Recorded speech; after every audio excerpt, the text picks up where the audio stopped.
Welcome back to my channel Style Hustle by Ankita. So আজকে ভাবলাম যে হোয়াইট সস পাস্তা বানাবো, সেটাও তোমাদের সাথে শেয়ার করব। যেমন বলা তেমন কাজ। আর আমার মতন কারা আছো পাস্তা খেলে শুধু হোয়াইট সস পাস্তা খাও, প্লিজ কমেন্ট করে জানিও।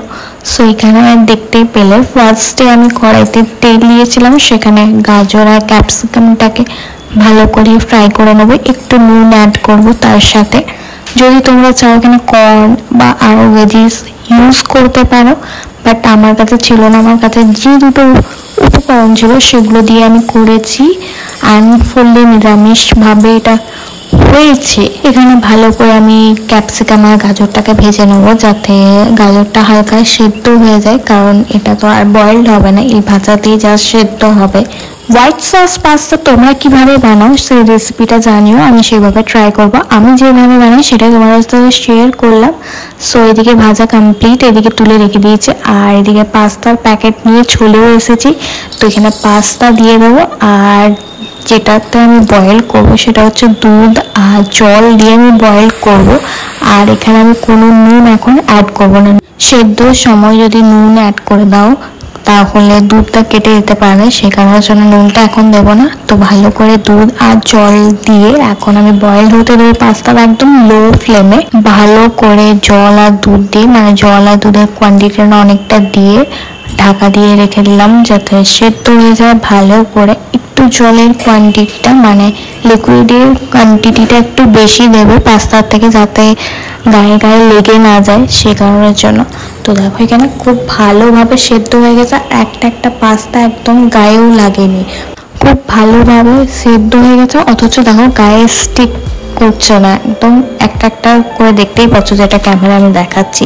তো এবার হচ্ছে চিজ স্প্রেড দেবো। তো তোমাদের কাছে যদি চিজ কিউব থাকে সেটাও দিতে পারো, আমার কাছে এটাই অ্যাভেলেবেল ছিল তাই আমি এটা দিয়েছি। আর এখানে আমি মেয়োনিজ দেবো, যেটা হচ্ছে ভেজ, মানে উইদাউট এগ, যেটা ওই মেয়োনিজটা দেবো। এখানে মেয়োনিজের কোয়ান্টিটি একটু বেশি থাকবে, যেহেতু আমার কাছে চিজটা একটু কম পরিমাণে ছিল, আর আমি এখানে রুম ময়দা ইউজ করছি না, সে কারণের জন্য মেয়োনিজ আর চিজ দিয়েই পুরো ক্রিমিনেসটা আনতে হবে।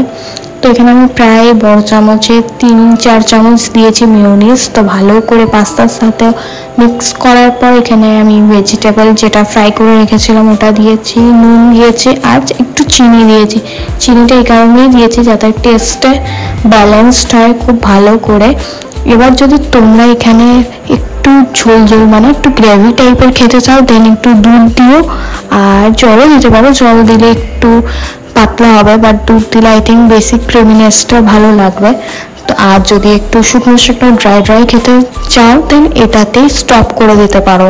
আমি যেহেতু একটু পরে খাবো, এটা একটু ঠান্ডা হলে বসে যাবে, সে কারণের জন্য একটু আমি দুধ অ্যাড করেছিলাম, যাতে গ্রেভিটা একটু বেশি থাকে, যখন খাবো তখন যেন বসে না যায়, সেই কারণের জন্য। আর এখানে আমি গোলমরিচ অ্যাড করেছি, গোলমরিচটা তোমাদের টেস্ট অনুযায়ী ঝাল অনুযায়ী দেবে। আর এখানে আমি লঙ্কা কুচিও অ্যাড করেছিলাম, যেটা বলতে আমি ভুলে গেছি। তো ভালো করে এটা ওপর নিচ মিক্স করব। আমি ভেজিটেবল আর মেয়োনিজ চিজ দেওয়ার পর প্রায় 5 থেকে 7 মিনিট ভালো করে ফুটিয়েছি জিনিসটা।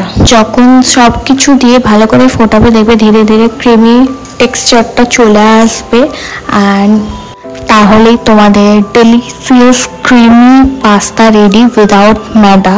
আমি তোমাদেরকে সাজেস্ট করবো এইভাবে একবার বানিয়ে দেখো। যারা ম্যাদা দিয়ে বানাও তার থেকে লাখ গুণ এটা খেতে ভালো হয়। দুধ মেয়োনিজ চিজ দেওয়ার কারণে দারুণ একটা ক্রিমি ব্যাপার আসে, যেটা ম্যাদাতে হয় না, আর এই টেস্টটা সিরিয়াসলি খুবই ভালো লাগে।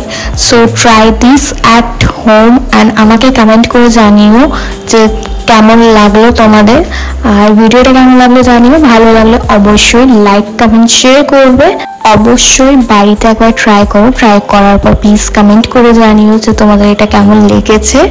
আর যারা যারা নিউ আছো সাবস্ক্রাইব করোনি, প্লিজ সাবস্ক্রাইব করে দিও চ্যানেলটা। সিরিয়াসলি আমি যখন এটাকে টেস্ট করেছিলাম মারাত্মক খেতে ছিল। Please try it at your home.